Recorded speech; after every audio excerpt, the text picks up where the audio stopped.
아이고.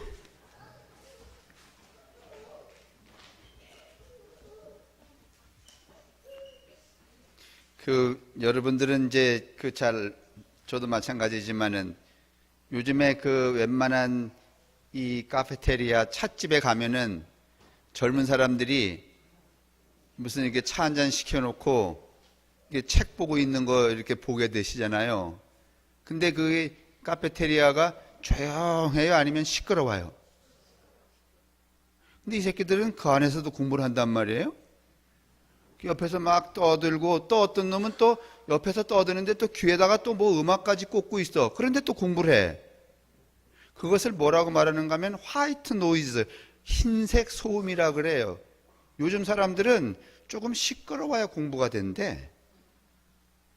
그러니까 옛날에 우리처럼 나이 든 이 꼰대들은 그 시끄러운데 공부하는 아이를 보면은 저런 멍청한 놈, 누구의 기준으로 그렇게 말하는가 하면 우리의 기준으로 그렇게 말하지만 이미 요즘 젊은 사람들은 그 화이트 노이즈에 익숙해 있고 약간의 소음이 있어야지만 공부가 집중력이 더 발휘되기 때문에 인간 종자가 달라진 거야. 그러니까 나는 옳고 저거는 그르다 이렇게 말하면 벌써 그 사람은 뭐가 된 거야? 그래, 저 짝으로 갈 때가 된 거예요, 가깝게. 그러니까 조심하셔야 되는데 제가 무슨 얘기 하려고 이 말 꺼냈는지 모르시겠어요? 그럼 안 해도 되겠죠? 정말 모르겠다 그런 분들은 기도하셔야 돼. 이게 그걸 모르니까 기도를 해야 되는 거지. 이제 여러분 보시는 것처럼 온 산하가 다 열매가 가득히 달립니다. 제가 아침마다 이제 병원에서 태어난 이후로 거의 습관적으로 매일 아침이면 일어나서 1시간 반, 2시간 걷는데, 물론 걷는 길이 일정하지만은 추수를 이제 막 벼도 베기 조장로님네 벼 뱄나요? 네, 벼도 베고 대추도 그냥 주렁주렁 있고, 그전에는 대추가 요만하더니 지금은 이만하대요. 대추가 채소야, 과일이야, 임산물이야? 그냥 잡수세요, 그러면. 대추는 임산물입니다. 그냥 산에서 따는 그 임산물이지 과일이 아닙니다, 여러분. 대추는. 근데 이제 다 이 자연이 하나님이 소리도 없이 이제 농사를 지어서 타작을 하시잖아요. 저도 목사도 한 해 동안에 농사 열심히 지었죠. 무슨 농사를 지었냐? 목사가 지어야 될 농사는 하나죠. 열심히 잘 가르치는 거.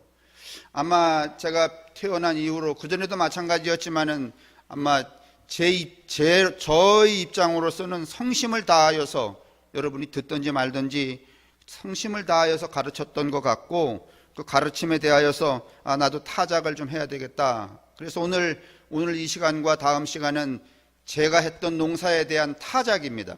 그 타작의 결론은 뭔가 하면 구원이란 무엇인가예요. 여러분들이 아마 다른 교회 다니시다가 성함교회를 나오시거나 아니면은 이제 때때로 이렇게 주일에 오면 허 목사님은 그러면 구원이 있다는 거야, 없다는 거야? 제가 듣기도 했지만은 이것에 대한 질문이 많으신 것 같아요. 그래서 제가 2시간에 걸쳐서 말하지 않고 그냥 원고를 읽으려고 그러니까, 그래서 여러분들이 이렇게 자료를 드렸어요. 다음 시간에 1시간 더 있기 때문에 오늘 또 이거 그냥 쉽게 여기서 내팽개치고 다음 시간에 오시면 없으니까 꼭 가져오시고, 그 다음에 한 번만 듣지 마시고 2번, 3번 이렇게 숙지를 하셔서, 대부분은 뭔가 하면은 무슨 이렇게 딴소리 하는 분들은 어떤 분들인가 하면 잘 참석을 안 한 분들이야. 그러니까 듣지 않았으니까 알지 못하니까 딴소리를 하는데, 일단은 우리 교인 중에 딴소리 하는 인간들이 있으면 이렇게 죽을 맞춰주지 말고 귓방매를 한번 먼저 때려요. 네가 먼저 똑바로 해야지, 이렇게. 여러분이 하는 태도도 보면 가만히 옳지 않은 게 많아. 지가 똑바로 안 했는데 거기다가 죽을 맞춰갖고 말이지, 목사님이 이러니 저러니. 열심을 좀 내봐. 그러니까 앞으로는 이거 잘 숙지하셨다가 이 구원이 뭐예요? 이렇게 헛소리 하는 분들이 있으면 여러분이 우선 따귀를 한 대 때리고 좀 똑바로 가르치시라고 이렇게 자료를 잘 만들어서. 제가 이거 만들면서 무슨 얘기 했는지 알아요? 미 목사님한테. 아이고, 교인들이 이 마음 알래나? 자, 1페이지 열겠습니다. 앞에 있는 이 시작하는 글은 읽지 않습니다. 그 밑에 있는 구원이란 무엇인가 1번, 신명기, 요한복음, 고린도전서 세 대목 찾아놨는데 이 본문에 대한 이야기는 다음 시간에 좀 더 확실하게 말씀을 드리겠습니다. 읽겠습니다. 캄캄한 밤입니다. 어디선가 사람 살려 하는 외마디 비명이 들려옵니다.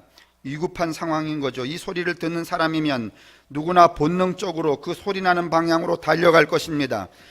혹시 겁이 나서 그렇게 하지 못하는 사람은 자신의 무력함과 비겁함에 대하여 양심의 문초를 당할 것이겠고요. 이 경우에 사용된 살리다라는 동사는 오직 우리말에만 있는 소중한 낱말입니다. 이걸 기억하십시오. 살리다, 살려주세요. 이건 여러분 전 세계에 우리나라에만 있는 단어입니다. 다른 나라 어느 언어에도 우리말의 이 살리다에 해당하는 낱말을 찾아볼 수 없습니다. 가령 영어에서 사람 살려라고 외치는 말을 여러분 아시잖아요. help me. 이거 살리달라는 거야 아니면 도와달라는 거야? 도와달라는 겁니다. 독일어는 힐페라고 그렇게 한답니다. 사람 살려 이렇게 하는 외침은 누가 하는 건가요? 그것은 다른 사람, 무슨 내가 사람 살려 그러는데 다른 사람이 하는 게 아니에요. 내가 하는 거예요. 또 죽은 사람이 하는 것도 아닙니다. 이것은 어떤 죽은 사람을 살려내라는 삼자의 외침이 아닙니다. 또한 이것은 천수를 다 누린 노인이 임종자리에 편안히 누워서 마지막 단말마의 고통 속에서 좀 더 살고 싶은 욕심에서 터져나온 것도 아닙니다. 뭐 노인네가 돌아가시면서 사람 살려 그래요? 이렇게 외쳐야 하는 사람은 한순간에 목숨이 끊길 위험에 직면해 있는 겁니다. 그렇기 때문에 상황은 급박하죠. 이러한 외침을 듣는 사람은 촌음을 다투어서 즉각 현장으로 달려가야 합니다. 혹시 머뭇거리다가 상황이 끝난 후에 현장에 도착한다면 깨진 그릇에 이미 엎질러진 물을 도로 주워 담지 못하는 격이 됩니다. 자, 서언이 이렇습니다. 구원이란 무엇인가? 이 위급한 사람은 그 다음 보겠습니다. 누구를 향해서 이 외침을 바라는가요? 그것은 들을 귀를 가진 사람이 들으라는 외침입니다. 누군가 들으라는 것이고 들으면 와서 살려, 오서가 아니라 와서 살려달라는 뜻입니다. 그는 자기의 외침을 들을 사람이 어떤 인물일지도 모르며 알 필요도 없습니다. 들을 귀를 가진 사람이면 제일 중요한 필요 조건을 갖춘 셈입니다. 지난 시간 내가 누군가의 이웃인가 하는 것을 좀 생각해 보시면 됩니다. 왜 그런가요? 들을 귀를 가진 사람이 사람 살려 하는 외침을 듣고서 그것을 묵살한다는 것은 사람의 도리에 어긋나는 일이기 때문이죠. 사람이란 무엇인가요? 사람은 살고 있는 몸입니다. 여러분 죽은 시체를 보고 사람 그래요? 그래요? 시체를 보고 오늘 아침에 제가 산책하다 보니까 트럭이 하나 확 지나가는데 비둘기가 가다가 확 부딪혀서 죽읍디다. 여러분 날아다녀야 비둘기죠. 살아있는 몸일 때라야만 사람이라고 그러는 것이지 죽은 몸은 여러분 사람이 아닙니다. 이미 5분만 지나면 구더기가 2만 마리 3만 마리 꼬인다잖아요. 벌써 사람은 여러분 살아있는 몸입니다. 그러면 살린다는 것은 무엇인가요? 죽은 시체를 일으키는 거야 아니면 살아있는 몸을 돕는 거야?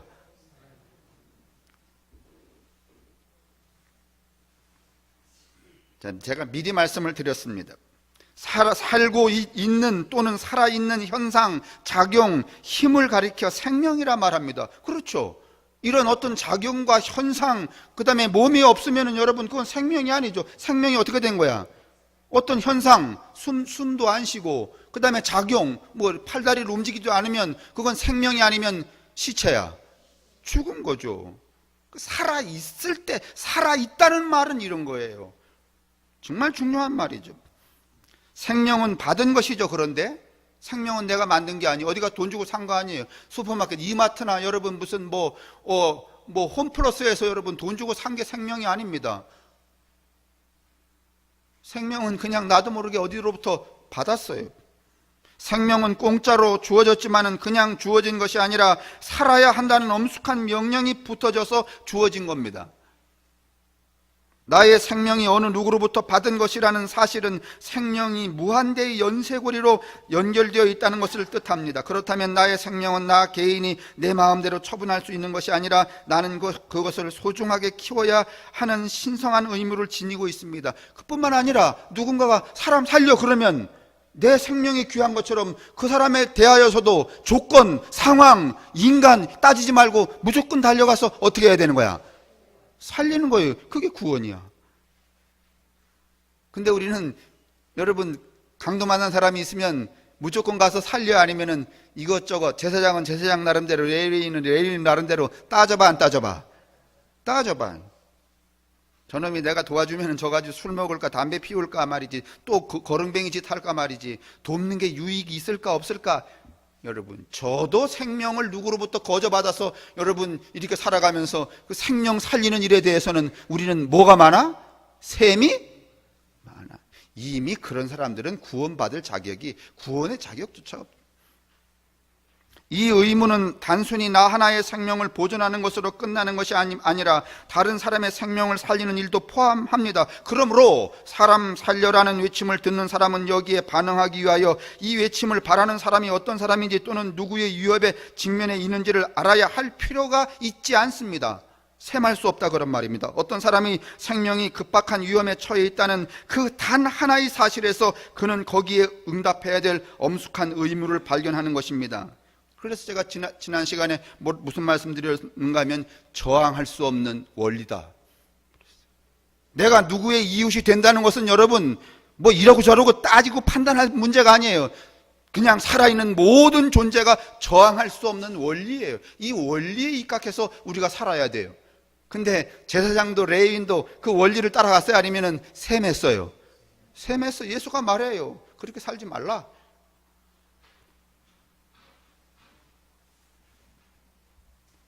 왜냐하면 사람은 나의 생명이든 남의 생명이든 구분 없이 다 같이 살려야 한다는 명령을 받고 태어났기 때문입니다. 내가 여러분 이렇게 생명을 부여받은 것은 거저받았는데 그냥 받으면 되는 게 아니라 그 생명을 어떻게 하도록 살려내도록 여러분 그 책무가 동시에 부여된 거야. 나만 살아야 되는 게 아니라 누구의 생명도 다른 사람의 생명도. 맞아요? 여러분 이거 읽어보고 또 읽어보면은요 정말 감동이 되고요 감동이 끝에는 눈물을 흘리셔야 돼요. 정말 제가 잘 썼어요.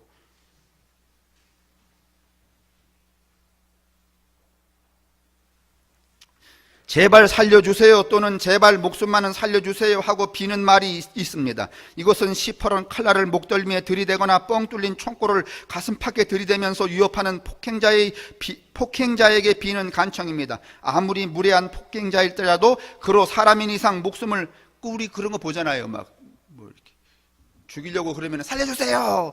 그거 왜 살려주세요 그래요? 내가 그런 것처럼 너도 이 살려주세요라는 말에 어떻게 할 것이다? 사람이면 뭐 할 거다? 동의할 거다. 이런 전제 때문에 살려주세요 그러는 거잖아요. 근데 우리는 살려주세요 그래도 살려줘 아니면 죽여버려.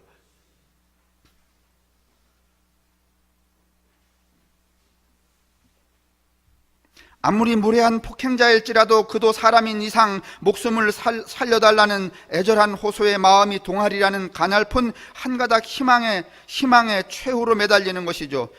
이런 것을 영어로는 spare me 또는 뭐 have mercy on me 이렇게 말한다고 하는데 직역하면 제발 뭐 도와주세요, 살려주세요, 자비를 베풀어 주세요 이런 뜻입니다.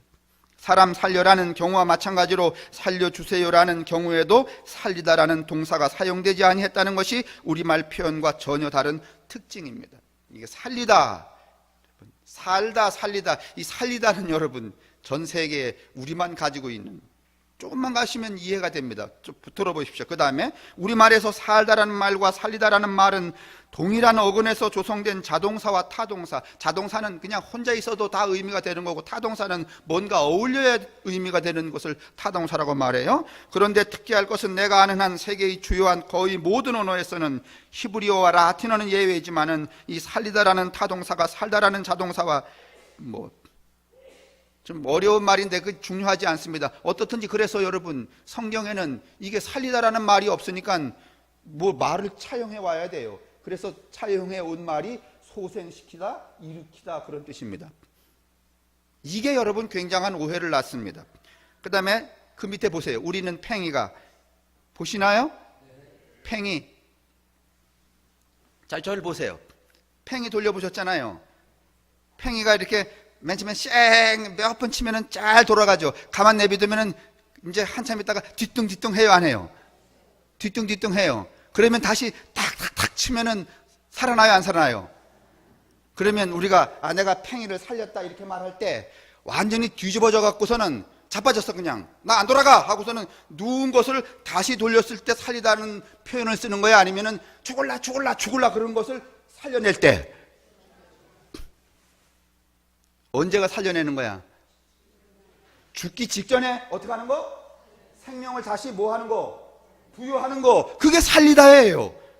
그런데 이놈의 단어가 여러분 이 성경의 헬라어에는 있지 않아요. 그러니까 이걸 쓰려니까 어떻게 써야 되는가 하면 그 살리다를 못 쓰고 일으키다, 소생시키다. 근데 일으키다는 여러분 뭔가 하면 팽이가 아예 안 돌아가. 이렇게 그냥 꽁지를 하고 하늘로 하고 자빠졌어. 그러면 다시 세워서 이렇게 할 때 그게 뭐 하는 거야?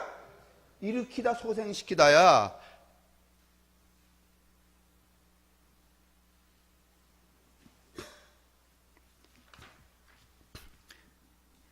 이게 제가 이제 이렇게 말로 하면 간단한데 이걸 글로 쓰면은 여러분들이 자세하게 알아들으시기 위해서 이렇게 여러분 자세하게 하니까 길어진 거야. 그 다음에 두 번째, 화로의 불.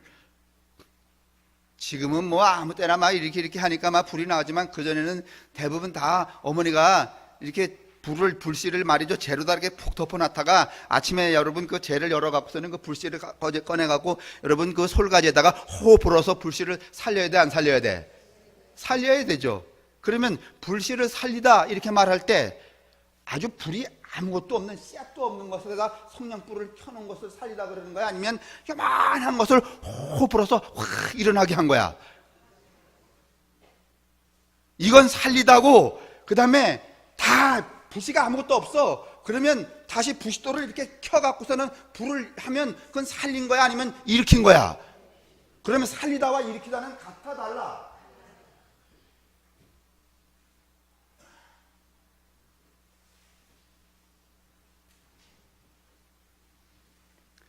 그러면 4페이지 여러분, 제가 여러분들에게 이 구원을 설명하기 위해서 얼마나 애를 썼는지 보세요. 4페이지 가운데 우리의 주제와 관련하여 거기 보세요.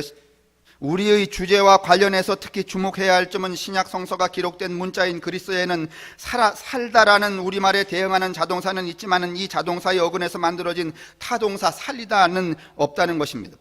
그래서 신약 성서에서는 죽은 사람을 살려내다라는 뜻을 나타내기 위하여 일으키다라는 동사를 빌려와서 사용하고 간혹 세우다라는 동사를 빌려와서 사용해야 했다는 사실입니다.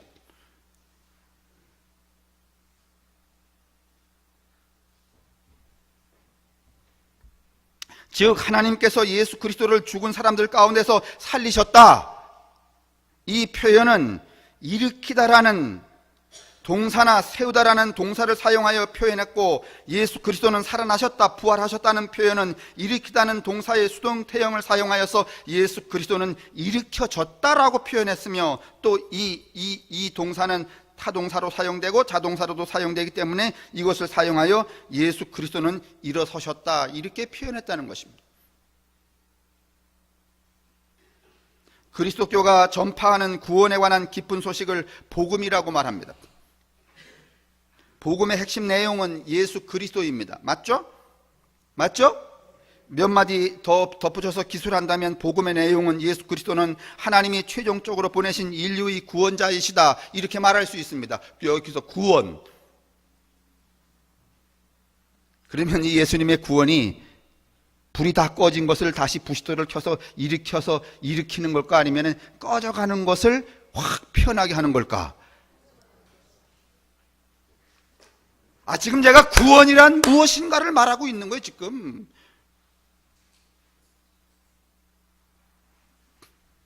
오늘 한 시간 제가 이거 빨리 읽고서는 여러분에게 질문하십시오 이렇게 말하려고 그래도 다음 한 시간이 남아있기 때문에 그렇게 하지는 않을 거예요. 그러나 궁금한 점이 혹 있으시면 여러분, 나 이걸 쓰려고 수없이 많은 자료와 지금까지 살아온 모든 것을 총동원해 썼는데 여러분이 저기 밤 줍다가 오셔서 앉아갖고서는 한 10몇 분 들으면서 이해가 안 돼. 그러면 그게 될까?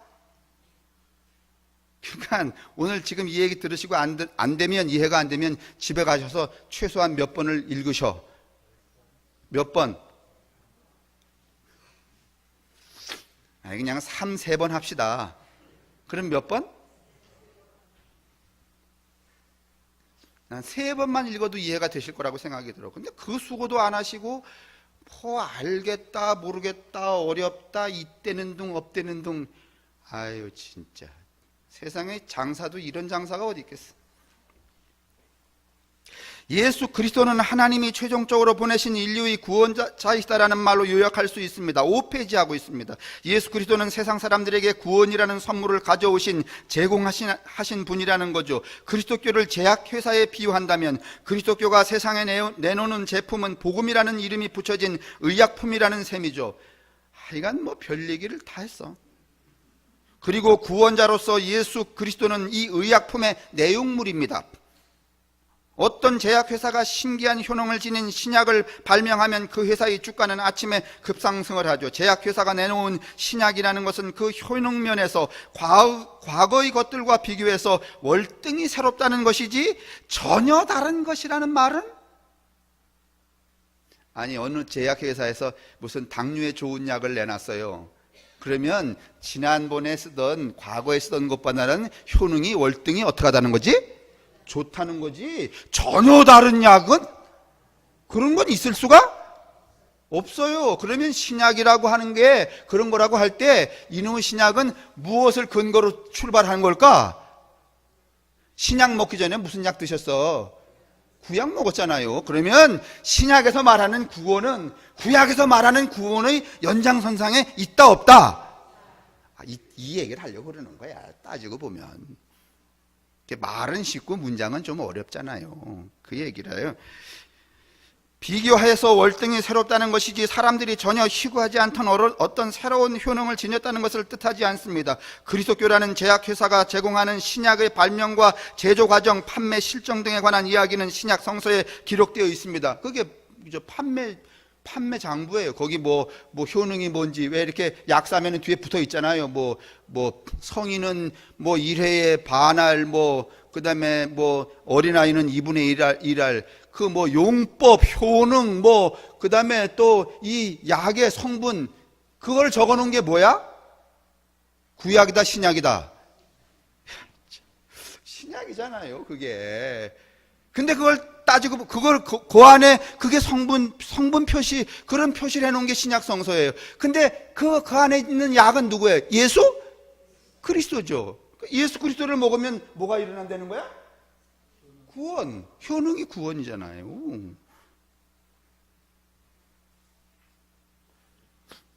여러분이 하도 높은 차원의 이야기만 들으셔서 갑자기 제약회사에다 비유하니까 얼떨떨 하신 것 같은데, 쉬운 얘기인데.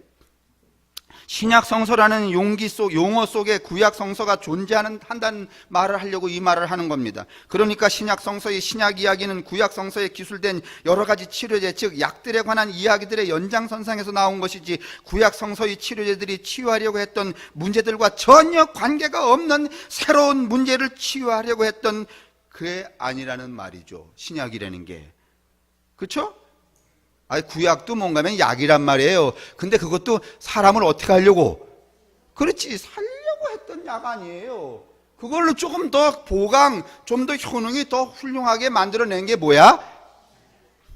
그러니까 여러분, 신약의 효능이 뭔지를 잘 알려면 무슨 약을 봐야 돼?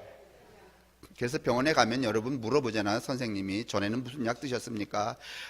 혈압이 높은데 계속 혈압약을 먹어도 안 내려가. 그러면 선생님이 물어 안 물어요? 뭘 물어? 뭘 물어요? 고혈압 계신 분들 빨리 말해봐요. 지금 고혈압 약을 먹는데 안 내려가, 혈압이. 그러면 의사 선생님이 물어, 안 물어? 물어요. 전에는 뭐 드셨어요? 그쵸? 그거를 근거로 해서 지금을 뭔가면은 이것보다 또 다른 기능이 있는 것들을 연장해 가는 것이지, 지난번에 먹은 거 물어보지도 않고 이거 새로 나왔으니까 이게 직효약이야. 이런 의사는, 여러분, 의사야 아니면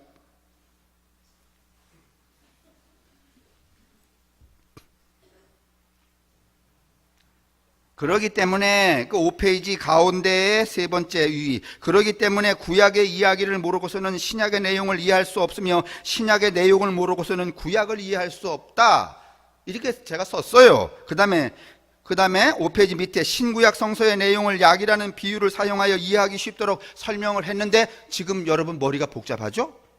신약 성서와 구약 성서라는 용어 속에 들어있는 약이라는 말은 개약이라는 말의 줄임말입니다. 우리말 개역 성서에서는 이 개약이라는 용어를 언약이라고 번역을 했죠. 근데 옛날에 여러분 쉽게, 여러분 아무 생각 없이 그냥 교회 나오면 부흥 강사처럼 말이지, 여러분 그리스도께서 여러분에게 주시는 그 신약이라는 약을 드시기를 바랍니다. 그러면 아멘 했잖아요. 이렇게 하면 그냥 쉬운데,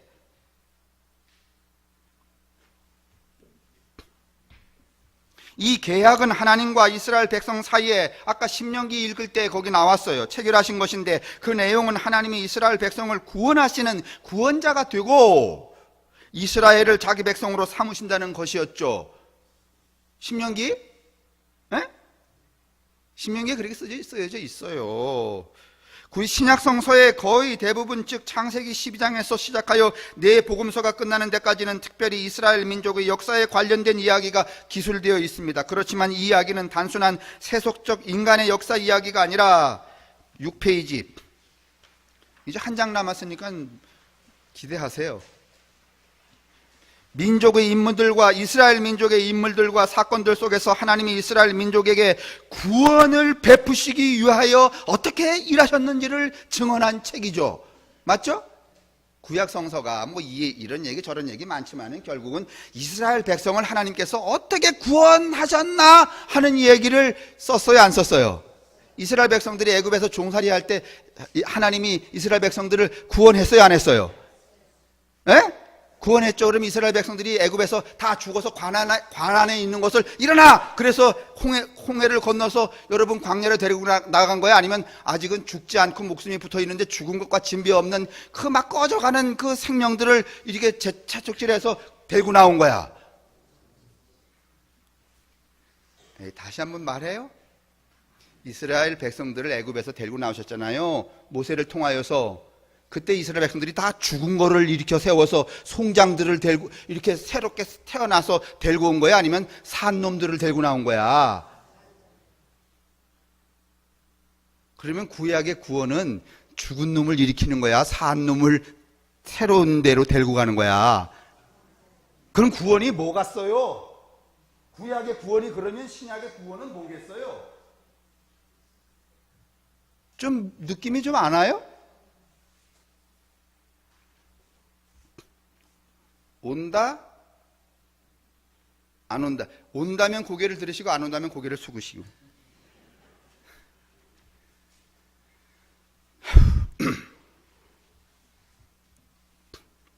그래서 신구약 성서의 내용을 통틀어서 구원사다, 구원사, salvation history 이렇게 말하는 거예요.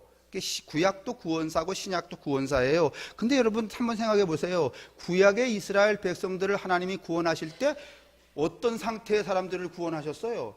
숨 끊어지고 사람이 아닌 것들을 구원했어요? 아니면 아직 숨어 붙어 있는 사람들을? 그럼 오늘 신약 시대에 우리를 구원하신다면 어떤 상태를 구원하시는 거야? 인간 같지 않은 것들을 인간으로 이끌어내는 걸 구원이라고 말하잖아요. 저쪽 동네 가서 말이지 돈이 전부인 줄 알고 살아가는 삭개오를 이쪽으로 끌어내오는 거야 뭐야? 살리는 거야? 구원이야? 구원이잖아요 그게. 이것밖에 모르는 여기에 매몰되어 있는 인간을 세상에 데리고 새로운 길로 데리고 나와서 하나님도 있고 다른 사람도 있고 이웃도 있고 이렇게 여러분 풍성하게 만들어주는 그 사태를 뭐라고 말하는가 하면 구원이라고 말하죠. 그럼 오늘 우리가 추구해야 될 구원이 뭐겠냐 말이에요. 성서가 그렇다면 이게 좀 결론적인데 좀 기다려 보세요. 또 그 다음에 구원사는 6페이지 위에서 두 번째 단, 구원사는 하나님이 이스라엘 민족을 위하여 행하신 구원 사건들이 무엇이며, 생각해 보세요. 뭘 구원했어요, 여러분? 이스라엘 백성들이 바벨론의 포로로 잡혀갔어요. 50년 동안이나 살았어요.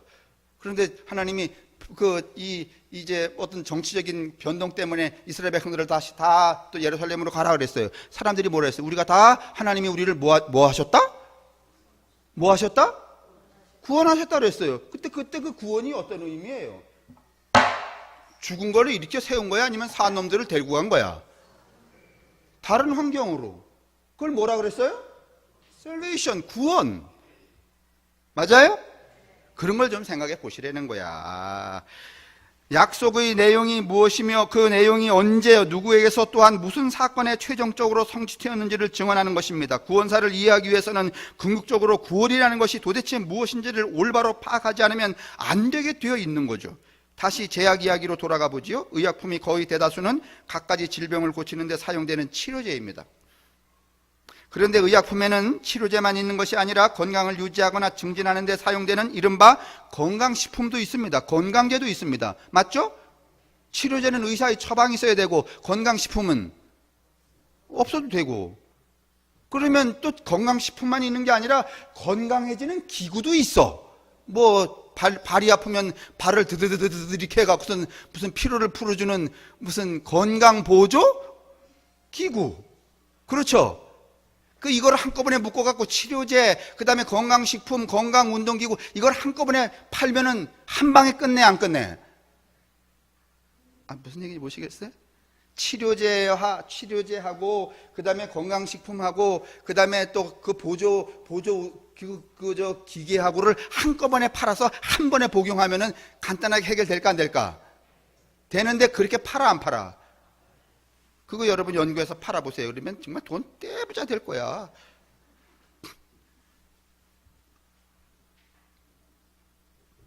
이상적으로 말한다면 가운데 두 가지 기능을 통합한 종합의약품이 나오면 좋겠지만은 현실적으로는 분리되어 있습니다. 그리고 건강을 증진하는 데는 개인의 신체에 필요한 영양제를 공급하는 의약품만 있는 것이 아니라 공기청정기와 같이 건강하게 하는 환경을 조성하는 건강기구도 있습니다.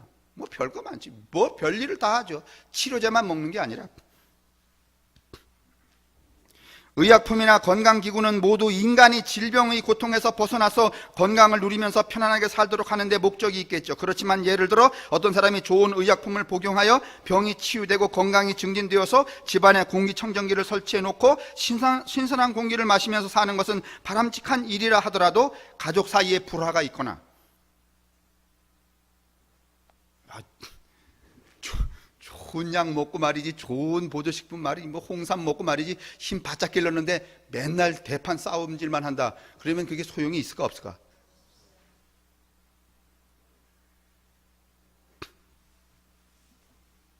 내일 회사에서 해고되거나 근처에 원자로가 폭발하는 사고가 발생하거나 전쟁이 돌발하여서 전장에서 전사하는 신세가 된다면 이른바 개인적 신체의 건강을 통한 행복 구축이라는 것은 한순간의 헛된 꿈에 불과한 것이 아니겠습니까?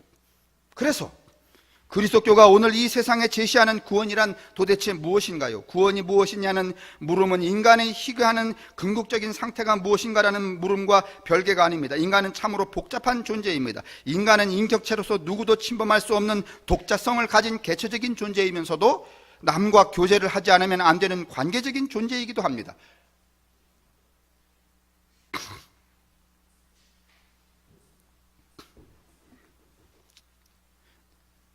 인간이 행복을 누리기 위해서는 건강, 의식주, 자유와 같은 개인적 차원의 문제도 충족되어야 할 뿐만 아니라 이웃과의 사귐, 인정, 우애, 사랑, 존경과 같은 인간 상호간의 문제도 충족되어야 하며 억압, 착취, 차별, 폭력, 가난, 소외와 불의가 없는 사회적 환경도 조성되어야 할 것입니다. 그러니까 내 몸뚱아리 하나 여러분 홍삼 잘 먹는다고 인생이 행복해지는 건 아니죠. 그러니까 그걸로 구원받는 게 아니란 말이에요. 구원을 받으려면 나도 잘해야 되고 내 옆에 있는 인간들과의 관계도 어떻게 해야 되고 잘해야 되고, 그 다음에 또 나를 구성하고 있는 사회적인 환경도, 이웃도 좋고 나도 건강한데 말이지 그 인도네시아처럼 말이야, 지진이 7.2가 나갖고 막 그냥 도로가 그냥 판처럼 갈라져서 그냥 확 쓸고 3m 해일이 일어났어. 그러면 행복할래? 할 수가 있어요, 없어요? 그러니까 이 구원이라는 것은 뭔가 하면 살아있는 사람이 머물고 있는 그 주변, 그 존재와 주변의 총체적인 것에 관여되는 것이 구원이라는 말이에요. 우리 그런 얘기 있잖아요, 여러분. 최소한 제가 언젠가도 얘기했잖아요. 자기 집을 잘 지려고 하지 말고 잘 진 집 앞으로 이사를 가면 돼. 예? 여러분, 자기 집 아무리 잘 지어놔봤자 자기 집을 멀리서 바라보는 일은 거의 있어요, 없어요? 없어. 왜냐하면 멀리 볼 겨를이 없어요. 오히려 멀리 보는 것은 뭔가 하면 앞집을 매일 봐. 눈만 뜨면 봐. 창문만 열면 봐. 그러면 자기네 집은 조금은 그냥 아담하게 지어놓고 좋은 집 앞에 살면은 매일 무슨 집을 보는 거야? 좋은 집 갖기를 원하시면 그렇게 하셔야 되는 거야. 좋은 집 갔는데 인생 모두를 투자하지 말고. 그건 집만 그런 게 아니에요. 사람도 마찬가지야. 여러분, 행복하게 살려면 내가 이사 갈 집의 앞집이 어떤 인간인가를 미리 호구조사를 어떻게 하고, 예? 우리는 그렇게 안 해요. 이게 뭐 비싸다는 둥, 뭐 값이 나간다는 둥. 그 값이 좋아. 그래, 집값이 그거 사면은 몇 달만 있으면 올라간대. 그래서 그 집에 갔더니 앞에 있는 사람이 좋은 사람이 아니면 안 좋은 사람이야. 그럼 집값이 아무튼들 그게 무슨 상관이야. 앞에 놈 때문에 내가 매일 사는 게 뭔데? 불행인데. 그럼 그 집값에 자기의 행복을 다 팔아먹은 게 되잖아요. 이런 무식한 삶이 어디 있어요? 그러고선 뭔 구원을 받겠대?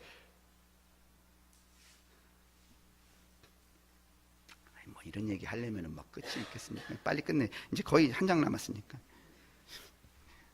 나도 잘 먹고 건강해야 되고, 이웃과의 관계도 잘해야 되고, 억압, 착취, 차별, 폭력, 가난, 소외. 그래갖고서는 여러분 공부 열심히 해갖고서는 어느 좋은 대학 나와갖고 좋은 직장 갔는데 누가 나쁜가 하면은 동료들과 직장 상사가 아주 더러운 놈들만 모였어. 그러면 내가 아무리 훌륭해도 여러분 행복할 구원받을 수 있어요, 없어요? 이 세 가지 측면의 문제가 원만히 작동하려면 인간과 초월자 사이의 종교적 관계의 문제 해결이 이 세 가지에 선행되거나 전제되어야 한다고 강력히 주장하는, 이건 이제 종교인들이 이렇게 말하죠.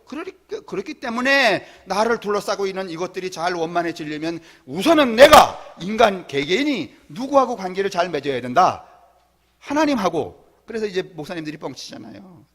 나하고 계약을 잘하면 네가 땅에서도 어떻게 하고? 잘 될 거고, 나하고 이렇게 틀어짐이 있으면 너 인생 살아가는 게 매 순간 어떻게 할 거다? 틀어질 거다. 근데 이 말이 맞아. 왜냐하면 인간들이 다 무식하기 때문에 틀어지는 자리로 가거든. 근데 안 맞는 게 어디 있겠어? 다 맞지. 그러니까 목사님이 하는 말이 꼭 진리 같지. 뻥이야 이거.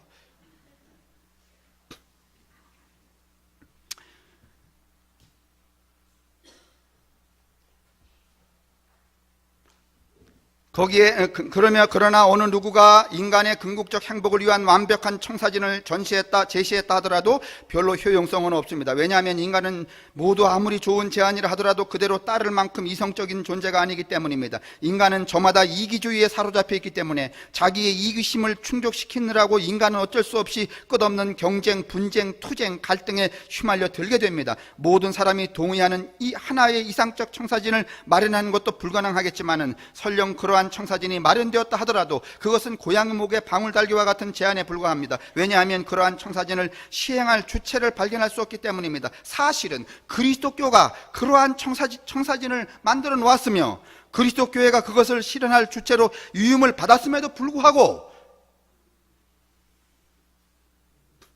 교회가 그 청사진을 편리하게 변개시킴으로써 그 본래의 책임을 성실하게 이행하지 못했다고 할 것입니다. 그러니까 여러분, 인간이 인간을 구원할 수 있는 좋은 청사진을 여러분 그리스도교가 만들었어요. 근데 이거를 여러분 실행할 능력이 오늘 교회에 있지 않아요. 제가 아침에 조금 전에 그 춘천에서 지금 교단을 뛰쳐나간 그 교회에 지금 설교하러 온 목사님하고 잠깐 대화를 했는데 이쪽은 605명이고 이쪽은 28명이라네. 28명은 지난번 계시던 목사님파, 605명은 우린 감리교가 필요 없다고 하는 파.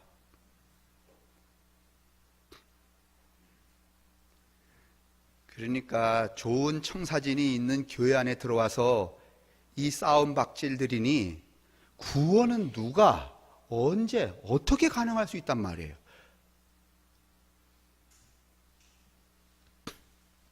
그 다음에 여기 7페이지 밑에 그리스도교의 본래적 구원이 무엇인가를 규명하는 작업에 들어가면 우리는 어쩔 수 없이 전체와 부분, 보편성과 특수성이라는 이분법적 순환론에 빠지게 됩니다. 어느 의사의 처방전이, 그러니까 앞에 있는 이 단어가 어려우니까 뒤에 거를, 어느 의사가 처방전을 내렸어요. 제가 배가 아파서 갔는데 선생님이 가만히 보더니 일단 약을 한 봉지 준 거야.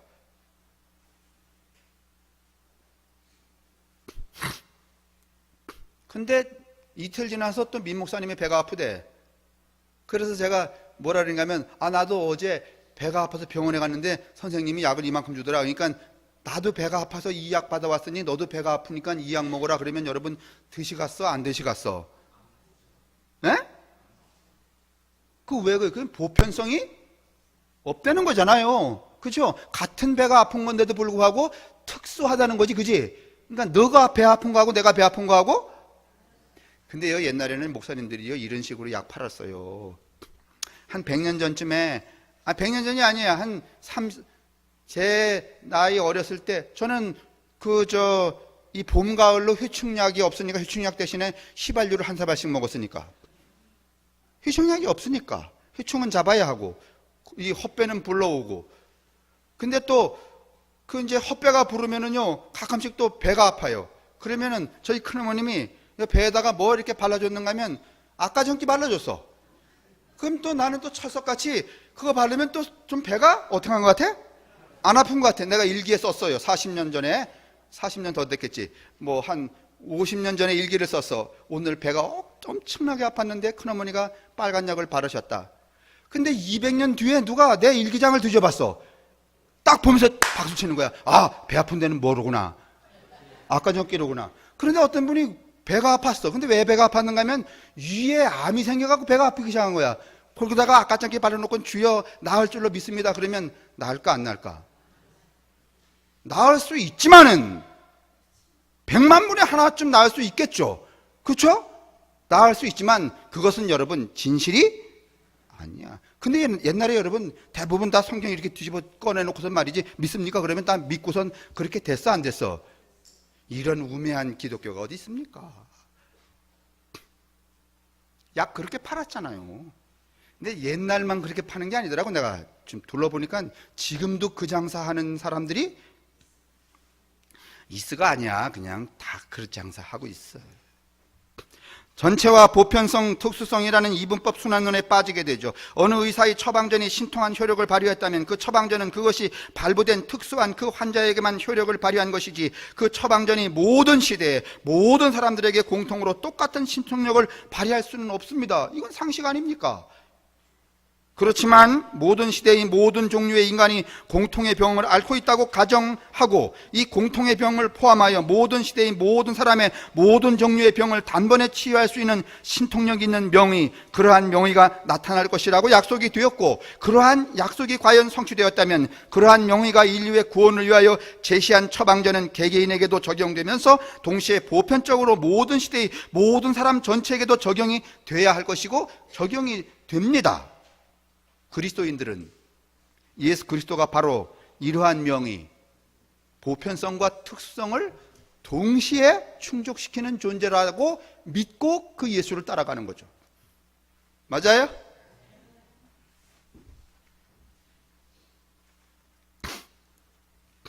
맨 마지막에 여러분 읽으실래요? 이제 딱 12시 5분 됐네요. 시작.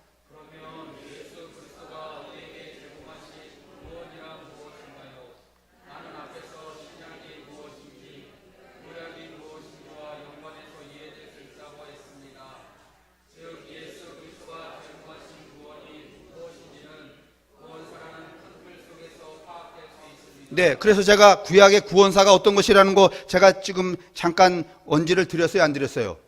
죽은 사람을 여러분 일으켜서 데리고 나온 게 아니라는 거예요, 여러분. 그게 구약의 구원사예요. 그러면 예수가 하시려는 구원도 또 무엇일까? 그런 걸까? 아니면 전혀 다른 약일까? 제가 앞에서 말했어요. 전혀 다른 약은 있을 수?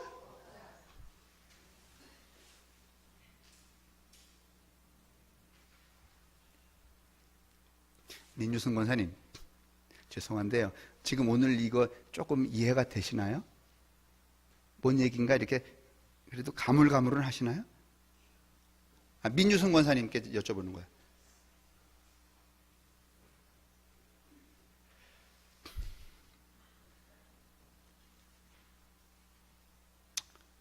어떻게 하면 이게 쉽게 한 방에 갈 수 있을까 이게? 하기야 예수도 한 방에 못 하셨는데 이게 될 수는 없을 것 같지만서도 그냥 최선을 다해 보겠습니다. 예수 그리스도가 제공하신 구원이 무엇인지는 이 구원사라는 틀 속에서 파악될 수 있다. 그 다음에 구원사는 시작.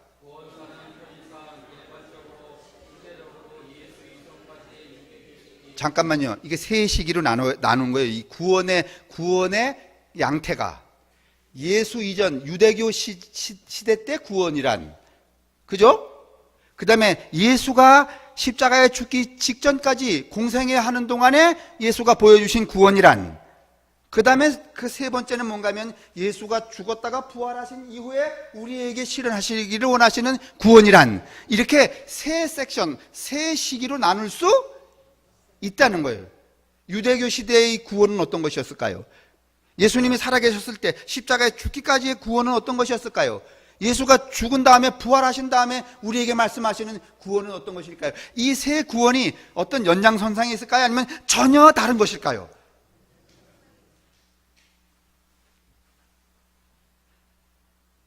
그게 여러분 어디에 나오는가 하면 신명기 15장에 요한복음 1장에 고린도전서 15장에 배치되어 있다는 거예요. 그 얘기가 이제 오늘 이야기의 마지막이고, 그 다음은 이것이 무엇이며 오늘 부활 이후에 예수가 우리에게 제공하시려고 하는, 그가 일으키시려고 하는 구원이 어떤 것인가 하는 것은 언제? 언제요?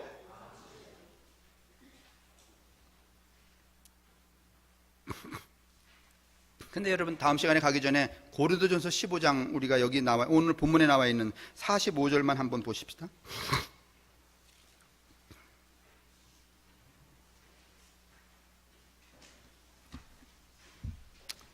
45절. 거기에 조금 우리가 힌트를 얻을 수가 있어요. 자, 읽어보세요. 시작.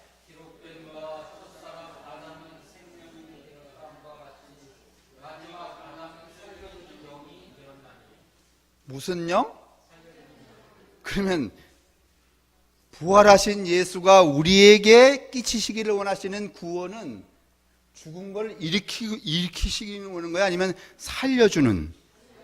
근데 살리다라고 하는 얘기를 제가 어떻게 했어요? 불이 꺼진 불을 다시 일으키는 거야? 아니면 꺼져가려고 하는 것을?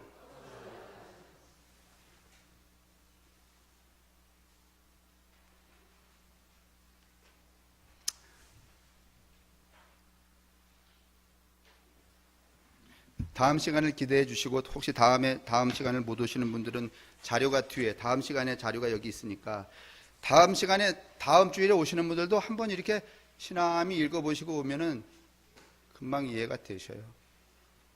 자, 오늘의 그 하늘로부터 내리는 은혜는 여기까지 하고 다음 시간에 이어가겠습니다.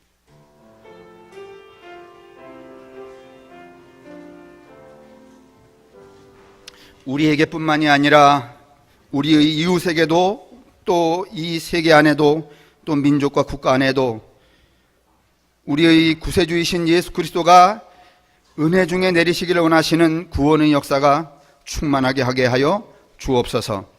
특별히 세속에 매몰되어서 사람으로 살지 아니하고 하나의 소비재로, 또한 하나의 사물로 이제 자신의 정체성을 규정하고 살아가는 이 시대의 뭇 영혼들을 구원하여 주옵소서. 성부와 성자와 성령의 인도하심과 복내리심이 우리에게와 또 우리의 이웃들과 또 이 세계의 모든 사람들 위해 언제나 함께 하시기를 간절히 축원합니다. 아멘.